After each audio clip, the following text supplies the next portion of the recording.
Welcome back to another episode of Rock Boys Football. Mike Norvell, Florida State, working their way through spring practice. And as we get the pads on, and as it gets a little bit more real and a little bit more competitive in spring practice, you're starting to hear some early returns, specifically around some of the new faces that are standing out and look to be difference makers for this program going into 2025. Want to talk about some of the spring standouts that we've been seeing and hearing about. But I want to start with kind of just some general thoughts regarding where this Florida State team sits in spring practice. And one of the things that I kind of continue to think about regarding Florida State going into 2025 is what the leadership of this roster looks like. And to me, it seems like it's night and day different from what it was in 2024. Now, I'm not going to pretend like I was in the locker room with Florida State in 2024, but go think about who were the quote unquote leaders of this Florida State team in 2024. DJU, who got paid a lot of money to come to Florida State, didn't play all that well, then got banged up.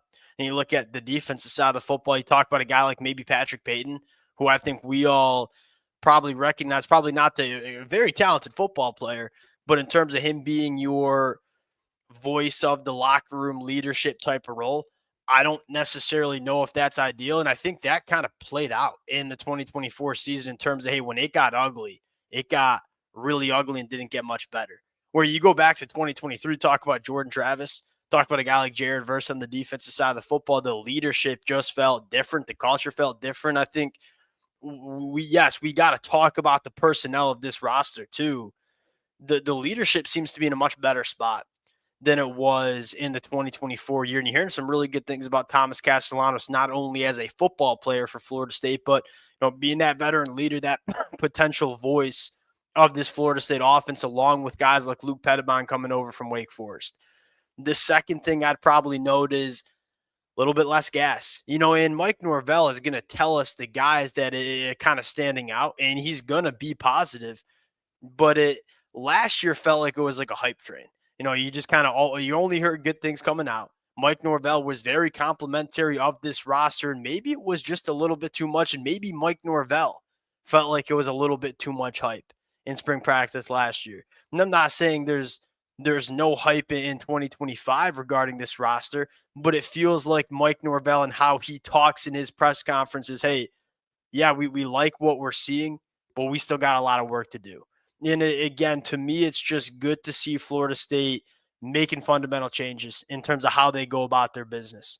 Now, I want to talk about a few names that have started to emerge as well. Before we get into it, as always, the Florida State fans, appreciate you guys in it. Again, it's going to be really fun talking this team in spring practice. It's a dang near brand new roster, brand new coaching staff, a lot of significant changes around this program. There's going to be a lot to talk about. Appreciate you guys rocking with it. If y'all do enjoy the content, consider subscribing to the channel. Without further ado, let's get into arguably one of my biggest surprises in terms of new faces standing out. And we're going to go to an early enrollee true freshman, tight end Chase Lofton. We broke down this commitment. He was expected to go to Nebraska. He's a Nebraska kid. He commits to Florida State. He sticks with Florida State. Do I think Chase Lofton is going to be a massive difference maker for Florida State in 2025 as a true freshman tight end? No, probably not. But you kind of love what you're hearing, and you were hearing good things about him in winter workouts. And it seems like that momentum has translated to the practice field in spring. I'm excited about this kid and what the future might look like. 6'6", he's put on some nice weight, up to around 225 pounds. This is a really long, big pass catcher that has difference-making athleticism. And it's kind of hard to find these big of bodies that can move the way Chase Lofton does. Now, how much does he get on the field as a freshman? You go to the Gus Malzahn offense, hey, if you're going to play tight end and you're going to play for Florida State, you got to be able to line up in line and get it done as a run blocker. Is Chase Lofton going to be there come fall as a true freshman to be able to get on the field and be an effective run blocker? That's probably still to be determined. But I love to hear that it sounds like Florida State has hit on a couple of these true freshmen coming in, because you look at where Florida State needs to go. Hey, we got to start hitting more with these high school kids, and we got to start building in the right direction. Chase Lofton sounds like at some point is going to be a difference maker for Florida State at the tight end position. Number two, and this is probably the, if you were to ask me, hey, give me two reasons why Florida State can really turn this thing around in the 2025 season, I'd point at both sides of the line of scrimmage. Like this offensive line, it's unquestionably going to be better. Now the conversation is how good can it be in 2025? And then on the defensive line, yeah, you lose guys like Farmer or like a Patrick Payton. I look at this defensive line and two things stand out to me the most is number one, it's a unit that has a lot of good fits. And we've been talking about this really for the last couple of months. I mean, you bring in guys like Deontay McCray, DeMonte Diggs, James Williams, they fit what Tony White wants to do in terms of that 3-3-5 defense really, really well. They're all versatile bodies that can play inside, can play out on the edge. That's one thing I like. And then secondly, I love the depth of this defensive line where last year you had question marks about the 2 and 3 deep. This year, you really don't. I mean, you're talking about a guy like Daniel Lyons potentially being in the 3 deep for this Florida State defensive line, a guy that we've seen play some solid football. You talk about not withering away late in the season. You talk about not having one injury derail your season. You have to have depth along the line of scrimmage. And that's something that seems to be standing out during spring practice. And then the specifics here, James Williams.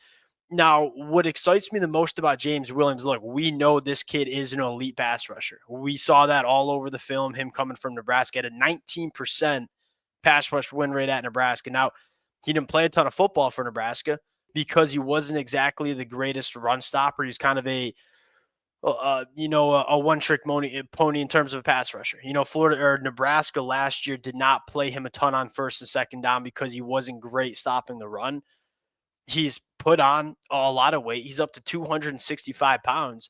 And it sounds like from a physicality standpoint, James Williams is becoming a difference maker in the run game as well. Look, we know this kid can get after the passer. He's going to continue getting after the passer in 2025. How good can he be against the run is probably going to determine how much he plays and the impact he has on Florida State. You're hearing all the right things from a guy like James Williams, who I just feel like you're going to hit on. Tony White, Coach Knighton, they know this kid, and they know where he's going as a football player. There's a reason they made him a priority to bring over from Nebraska. Number two, DeMonte Diggs from Coastal Carolina. This is what I'm talking about, though. Like DeMonte Diggs, when he committed to Florida State, this was not national media news like it was Marvin Jones committing to Florida State 12 months ago. This was a guy that played very solid football at Coastal Carolina. He's not afraid to do the dirty work, especially as a run stopper. You look at DeMonte Diggs, hey, we need our defensive line to hold up at the point of attack. If we're going to play with three-man fronts, we have to have our guys win at the point of attack and allow all that speed at the second level to play clean fire and downhill and stopping the run. DeMonte Diggs, although he's not the biggest body, is really, really explosive, and he's strong at the point of attack and hold up double teams. And you're hearing all the right things from him coming into spring practice as well. Again, is DeMonte Diggs going to be a first-team All-ACC player? No. Do I think he's going to fill up the stat sheet for Florida State? Do I even think he starts for Florida State? I'm not sure. But you're hearing really good things from guys in the two deep that give me confidence that this defensive line takes a step in the right direction. Last name you have to mention, Amari Williams. Now, kind of the opposite of DeMonte Diggs, right? DeMonte Diggs is a guy that we kind of know is going to give us good snaps, but we don't know if he's going to be first-team All-ACC guy. Amari Williams very well could be. I don't know if there's a player on this roster, specifically on defense, that has the ceiling that Amari Williams does as a pass rusher. And he's a perfect fit for that jack linebacker spot in that Tony White defense. Look, he played tight end last year as a reclass or let me say that right, reclassified freshman. He was only 17 years old playing for Florida State last year. He played pretty dang well for a teenage kid. He's changing positions. It's going to be a new look for him. If it clicks, and Mike Norvell says he gets better every single rep he takes, this has a potential to be just an elite pass rusher for Florida State. So you have guys that you know what you're going to get. Daryl Jackson, DeMonte Diggs, Deontay McCray, Jason Jenkins, James Williams. You know what they're going to look like. All right, can Amari Williams emerge as a legitimate dude? It is probably one of the bigger storylines that we are going to monitor during spring ball. Lastly, secondary shakeup, which I think is interesting. Florida State did not go to the transfer portal and grab anybody in the secondary, which maybe surprised some Florida State fans and national media members. Hey, you're losing guys like Fentrell Cypress, AZ Thomas. You feel good about your young talent? Apparently, Mike Norvell does. Look, he addressed about every other position on this roster besides the secondary, which should tell us he's got a lot of confidence in these young cats. Hugh Jones, Quandarius Jones, you might see an all-conference cornerback from him. Jabril Rawls is looking really good. Now, Edwin Joseph went down with an injury, going to miss the rest of spring practice. He was transitioning from nickel to safety. My eyes immediately go to Ricky Knight, who has the opportunity to really earn that starting nickel role for Florida State in the 2025 year. And that's a really important position in this Tony White defense, who, Isaac Gifford, kind of played a decent amount of that for Nebraska. A lot of different responsibilities you have in that nickel defender role for this Tony White defense. We'll see if the young redshirt freshman can get it done for Florida State. But to me, you continue to feel good about where this secondary is and where they can be in 2025. Remaining question marks, I think that the biggest question mark for me continues to be, all right, who are the young pass catchers that are going to step up? Squirrel White, Deuce Robinson are going to be your top two wide receivers. I don't think there's a question mark about that. Is it going to be LaWayne McCoy?